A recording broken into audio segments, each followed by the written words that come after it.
네, 안녕하세요. 데이터가 답이다. 대답입니다. 오늘은 환율에 대해서 분석하는 시간을 가져보고자 합니다. 멈추지 않는 원화 약세, 원달러 환율이 고점 고착화가 되고 있는데요. 그 5대 1인가, 그리고 저희가 언제쯤 달러를 구매해야 될지 진입 타이밍에 대해서 좀 알아보도록 하겠습니다.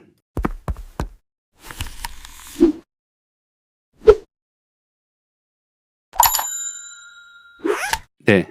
얼마 전 에이펙 딜이 체결됐죠. 3,500억 달러의 에이펙 딜이 체결되었고, 딜이 체결됨으로써 저희가 원달러 환율이 조금 내려갈 거라는 기대가 조금 있었는데요. 그럼에도 불구하고 여전히 환율은 내려갈 기미를 보이지 않고 1,450에서 1,460원 이상을 향해 달려가고 있습니다. 이 기묘한 디커플링 현상, 도대체 왜 이런 일이 벌어지는 걸까요? 우선 에이펙 딜의 밝은 면입니다. 수출 기업의 족쇄가 풀렸죠. 현대차나 기아차들의 관세가 25%에서 15%로 인하되었습니다. 네, 한미 자동차 관세 인하로 수출 경쟁력이 강화가 되었고요.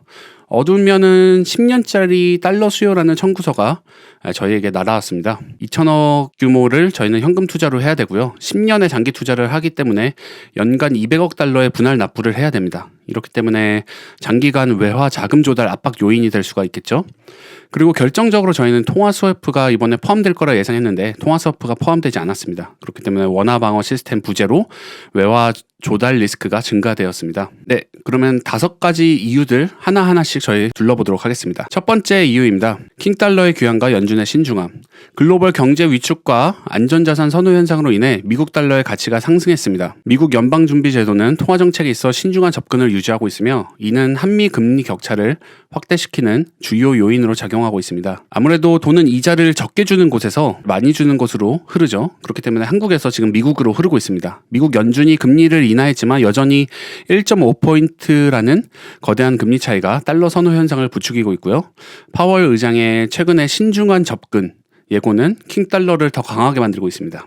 네, 둘째 원화는 엔화 그리고 위안화라는 거대한 족쇄에 묶여 있습니다. 우리는 중국과 글로벌 시장에서 경쟁하는 수출 경쟁국이라는 위안화와 동조화 계수가 굉장히 높거든요. 그렇기 때문에 트럼프 2기 행정부 출범으로 미중 무역 갈등이 심화되면 위안화는 약세를 보이게 되고요. 그에 따라 원화도 함께 끌려 내려갈 수밖에 없습니다.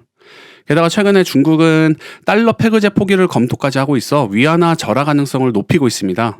또 일본은 엔화 약세를 용인하고 있죠. 그렇기 때문에 엔화와 위안화에게 묶여있는 우리 원화는 아무래도 경쟁적 평가 절하 압력 속에 있어서 저희도 연쇄적으로 원화 약세가 이어지는 효과가 있습니다. 네, 세 번째 원인으로는 국내 요인입니다. 한국의 수출 실적은 매우 좋습니다. 10월 무역 수지가 61억 달러 흑자를 기록했으나 원화 약세는 계속되고 있습니다. 그 이유는 벌어오는 돈보다 나가는 돈의 규모가 더 크기 때문인데요. 보시면은 나가는 돈, 대표적으로 소위 서학개미로 대표되는 국내 투자자들의 해외 주식 투자가 지속적인 자본 유출을 일으키고 있습니다.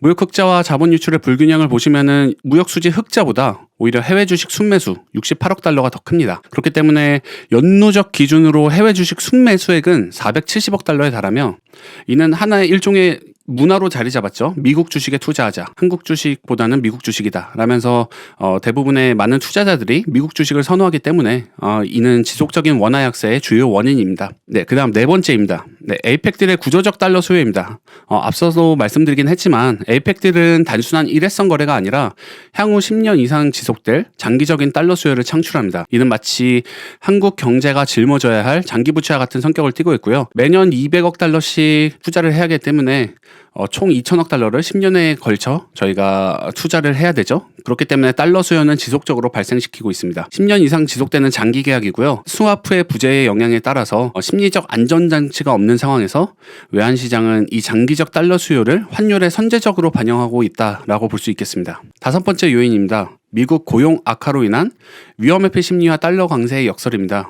11월 6일 미국 기업의 감원 인원이 2003년 이후 최대치를 경신했습니다. 보통 고용이 악화되면 연준의 금리 인하 가능성이 높아져 달러가 약해져야 되지만 현실은 정반대입니다. 미국 고용 악화는 오히려 글로벌 경기 침체 우려를 키우고 이는 달러를 가장 안전한 자산으로 평가하게 만듭니다. 월스트리트 저널의 표현에 따르면은 최악의 상황 속에서도 달러는 가장 깨끗한 셔츠이다. 네, 그렇기 때문에 글로벌 위험회피 심리가 달러 강세를 뒷받침하며 원화의 약세 요인들의 힘을 배가시키고 있습니다. 네, 자 이제 두 번째 미스터리를 풀어보죠. 원화가 이렇게 약세인데 왜 외국인들은 코스피를 살까요?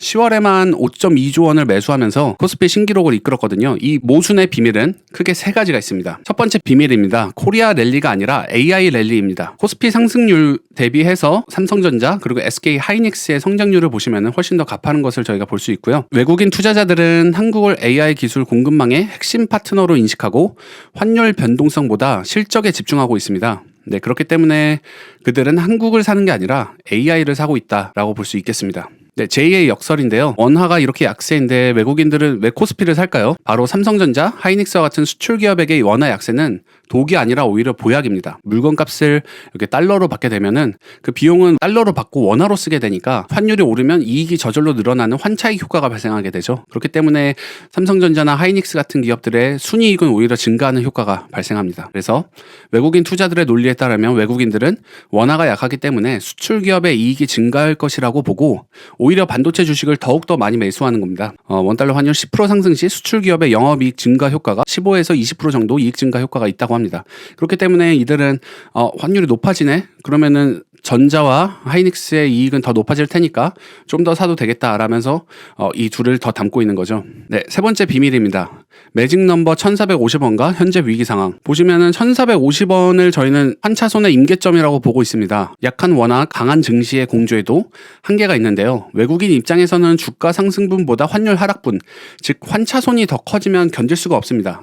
그 시장 전문가들은 그 매직 넘버로 대략 1450원을 꼽는데 1450원을 이미 넘었죠. 사실 지금 1465원을 향해 가고 있습니다. 그렇기 때문에 이런 상황에서 1500원을 향해 가면 환 해지 비용이 너무 커지고 환차선 부담이 극에 달해 외국인들은 셀 코리아로 돌아설 수 있습니다. 그래서 지금 코스피가 많이 올라가고 있긴 하지만 환율이 지금처럼 이렇게 위험지대로 계속해서 높아지면은 앞으로 코스피는 더 위험하게 외국인 매물이 쏟아져 나올 가능성이 높다 보고 있습니다. 그렇기 때문에 1450원은 매직 넘버고 이 이상은 상당히 위험한 구간이다라고 저희는 볼 수 있겠습니다. 네, 투자자 전략입니다. 그래서 지금 무엇을 사야 될까요? 네, 환율 진입 타이밍입니다. 1,400원대는 이제 뉴 노멀이라고 볼 수 있겠습니다. 그렇기 때문에 원달러 환율의 고점 고착화 상황에서 투자자들은 1,400원대를 뉴 노멀로 인식해야 됩니다. 과거에 1,200원대는 이제 돌아오기 힘든 구간이 되었고 이제 1,400원에서 1,450원 레인지가 투자 진입의 핵심 기준점이라고 볼 수 있겠습니다. 네, 그렇기 때문에 1,400원 초반대에서는 저희는 매수 우선 구간이라고 판단을 해서 이때부터는 비중을 단계적으로 확대하는 게 필요하고요. 이런 식으로 1,450원 이상은 위험 구간이다라고 해서 좀 경계를 할 필요가 있겠습니다. 그 다음으로는 자산 배분을 해야 됩니다. 달러 자산을 저희가 편입할 필요가 있는데요. 지금 같은 상황에서 저희가 원화 자산만 100% 갖고 있는 것은 상당히 위험한 포트폴리오입니다. 그렇기 때문에 이런 환경에서 서학개미들이 원화를 팔아서 달러 자산을 사는 것은 비이성적인 패닉 바잉이 아니라 어떻게 보면 가장 합리적인 자산 배분이자 해칭입니다. 네, 제가 이전 동영상에서도 나스닥의 버블 가능성에 대해서 많이 말씀드렸지만 당장 꼭 나스닥의 어떤 주식들을 사는 게 아니라 1,400원 초반대에서는 우리가 달러 자산을 편입시키면서 위험에 대해서 해칭을 하고 자산 배분을 하는 것이 필요할 수 있다라고 볼 수 있겠습니다. 그리고 균형 있는 자산 배분을 해서 코스피 랠리를 즐기기 위한 원화 자산과 원화 가치 하락을 방어하기 위한 달러 자산의 균형이 중요한 시점이라고 볼 수 있겠습니다.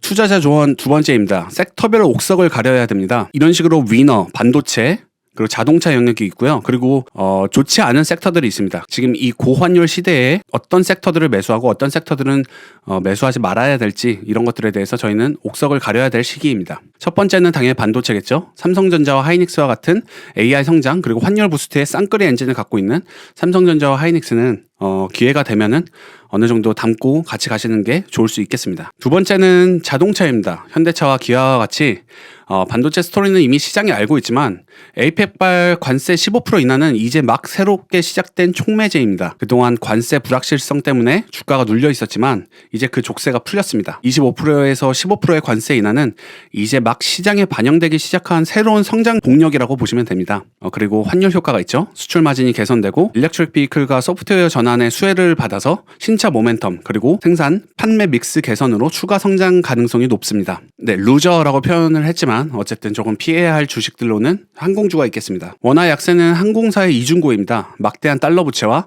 항공유 결제 비용 때문에 마진이 양쪽에서 쥐어짜입니다. 항공유 등 달러 비용이 증가하게 되고요. 항공유 정비, 리스료 등 달러 결제 비용이 증가하여 운영 마진에 압박이 되고요. 환율이 평균적으로 10% 상승하게 되면은 영업 이익이 25%, 정도 하락한다라고 볼 수 있겠습니다. 두 번째로는 음식료주가 될 수 있습니다. CJ 제일제약이나 롯데칠성처럼 구조적 취약성을 가지고 있습니다. 내수 기업이지만 원재료의 대부분을 달러로 수입하고 있고요. 원화 약세는 곧 원가 상승을 의미하고 이는 제품 가격 인상으로 이어져 내수 소비를 위축시킵니다. 네, 그렇기 때문에 가격 지연 현상이 아무래도 즉시 반영하기는 좀 어려워서 단기적으로는 마진 압박이 심화되고요. 원화 10% 약세 시 원가율이 3에서 5% 이상 높아지는 압박감이 있습니다. 네, 그렇기 때문에 조금 더 보수적으로 이쪽은 봐야 된다라고 볼 수 있겠습니다. 숨겨진 영웅은 고맙게도 낮은 유가인데요. 지금 WTI 유가가 대략 60불 정도 선에서 거래되고 있는데요.